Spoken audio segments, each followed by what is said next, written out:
Everyone আসসালামু আলাইকুম, welcome back to my channel. আজকে আমি আপনাদের সাথে একটা মজাদার রেসিপি শেয়ার করতে যাচ্ছি। সেটা হচ্ছে মরিচ বাটায় শোল মাছের পাতুরি। তো রেসিপিটি আজকে আম্মু আপনাদের সাথে শেয়ার করতে যাচ্ছে। তো আশা করি আপনাদের কাছে ভিডিওটি ভালো লাগবে। আর ভিডিওতে আজকে রান্না করার জন্য কি কি প্রয়োজন চলুন দেখে নেওয়া যাক।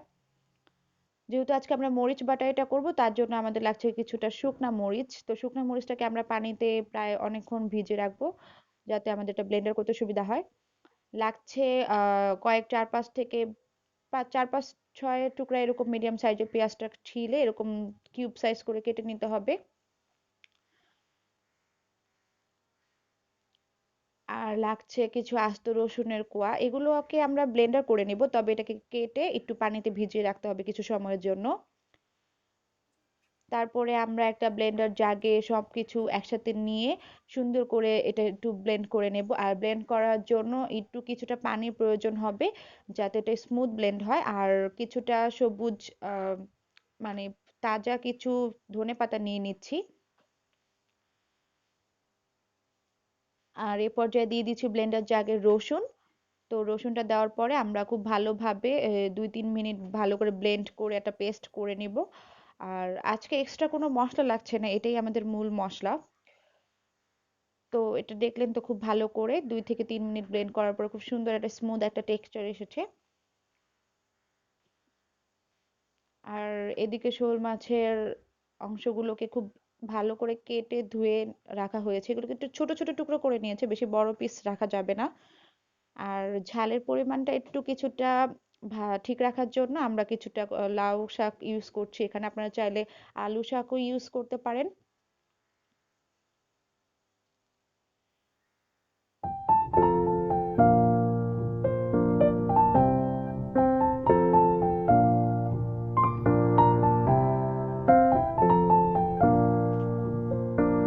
আমার ছোট দুই বোন বারান্দায় সেখানে কাছে খেলছিল, তো সেই জন্য একটু ভিডিও করে রেখেছিলাম। তো রোদ উঠেছিল অনেকটা, তো আম্মুকে বললাম চলো রান্নাটা শুরু করার আগে একটু পেয়ারা মেখে খায়া দেখি ভালো লাগে কিনা। তো এই জন্য আমরা বাসায় থাকা একটা পেয়ারা কাটছিলাম।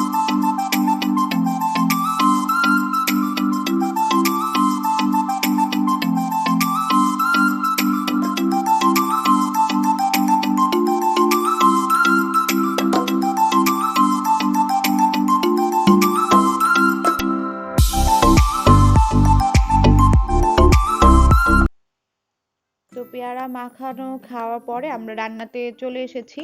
তো রান্না করার জন্য প্রথমে কড়াইতে অনেকটা পরিমাণ তেল নিয়েছি। তো তেলের মধ্যে আমরা দিয়ে দিচ্ছি কিছুটা হলুদের গুঁড়া। তো আম্মু বললো এটার মধ্যে সে মাছগুলোকে ভেজে নেবে, তো মেখে নিবে না, চাচ্ছে যে তেলে ডাইরেক্ট হলুদটা দিয়ে তার মধ্যে শোল মাছগুলো দিয়ে দিবে। তো এখন শোল মাছগুলো সব দিয়ে দিয়ে এখন সুন্দর করে একটু ভেজে নেব, খানিকটা ভাজা ভাজা করে নিতে হবে। এটা হতে বেশি সময় লাগবে না, ২ থেকে ৩ মিনিট। এবং সেই সাথে অবশ্যই লবণটা অ্যাড করতে হবে, না হলে মাছের লবণটা পৌঁছাবে না। মাছের লবণটা দেওয়ার পরে খুব ভালো করে এটাকে নেড়ে একটু ভেজে নিয়ে তারপরে আমরা এটার মধ্যে কিছুটা কাঁচা পেঁয়াজ এবং মরিচও অ্যাড করেছি, হালকা একদম সামান্য, বেশি পরিমাণ না, যেহেতু আমরা বাটা পেঁয়াজ ইউজ করব। তো ভালো করে ভেজে নিতে হবে পেঁয়াজটাকেও, যাতে পেঁয়াজটা একটু নরম হয়। এই পর্যায়ে কিছুটা ধনেপাতা দিয়ে দিচ্ছি। ধনেপাতা পরবর্তীতে আবার আমরা শেষে নামানোর আগে কিছুটা দিব। তো খানিকটা দিয়ে এবার একটু নেড়ে নেব খুব ভালো করে। আর যখন মাছটা খুব ভালো করে ভাজা হয়ে আসবে, তখন আমরা একটু আগে যে মরিচ তারপরে পেঁয়াজ এবং রসুনের যে পেস্টটা তৈরি করেছিলাম সেটা আমরা দিয়ে দিচ্ছি। এই পাতুরি করতে এক্সট্রা কোনো মশলার প্রয়োজনই নেই, মূলত এটাই মূল মশলা, মানে পেঁয়াজ মরিচ এবং রসুনের যে পেস্টটা, এটাই পুরো রান্নার ফ্লেভারটা ধরে রাখবে, প্লাস কালার দিবে আপনাকে। তো ভালোভাবে মশলাটা কষিয়ে নেওয়ার মানে নিতে হবে, ভালো করে মশলাটা না কষালে এই পাতুরির টেস্টটা আসলে আসবে না। তো যত ভালো করে কষানো যায় ততই টেস্ট আসবে। তো গ্রেভি চলে এসেছে, অনেকটা ঘন গ্রেভি হয়ে এসেছে, আপনারা দেখতেই পাচ্ছেন।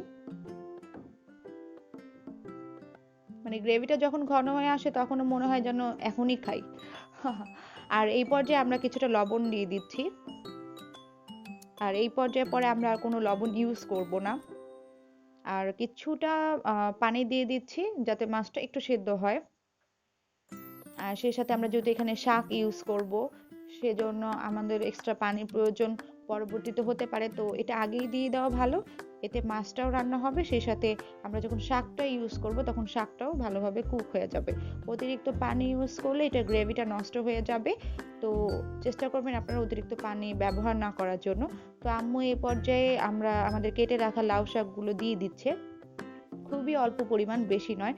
তো যেটা বলেছিলাম যে আপনারা চাইলে লাউ শাকও ইউজ করতে পারেন, কুমড়ো শাক আছে, চাইলে আলু শাকও ইউজ করতে পারেন, যেটাই দেন সবটাই খুবই ভালো টেস্ট আসে। তো শাকগুলো দেওয়ার পরে আমরা খুব ভালোভাবে এটাকে বসে দিব। আস্তে আস্তে যখন কষে আসছে তখন আস্তে আস্তে তরকারির কালারটা একটু চেঞ্জ হচ্ছে, প্লাস শাকগুলো সিদ্ধ হয়ে আসছে। তো এই তো আস্তে আস্তে মানে রান্নাটা প্রায় শেষ। আহ, তো গ্রেভিটা দেখতেই পাচ্ছেন কতটা সুন্দর করে হয়ে গিয়েছে, এবং এটা একটা মাখা মাখা ভাব যখন চলে আসবে তখন আপনারা চুলাটা অফ করে দিলেই হবে। তো আজকে শোল মাছের শাক দিয়ে মরিচ বাটা দিয়ে পাতুরিটা নিশ্চয়ই আপনাদের কাছে ভালো লেগেছে। বাসায় এটা চেষ্টা করবেন, আশা করি আপনাদের কাছে অনেক ভালো লাগবে। আর আজকের রেসিপিটি দেখার জন্য সবাইকে অনেক ধন্যবাদ।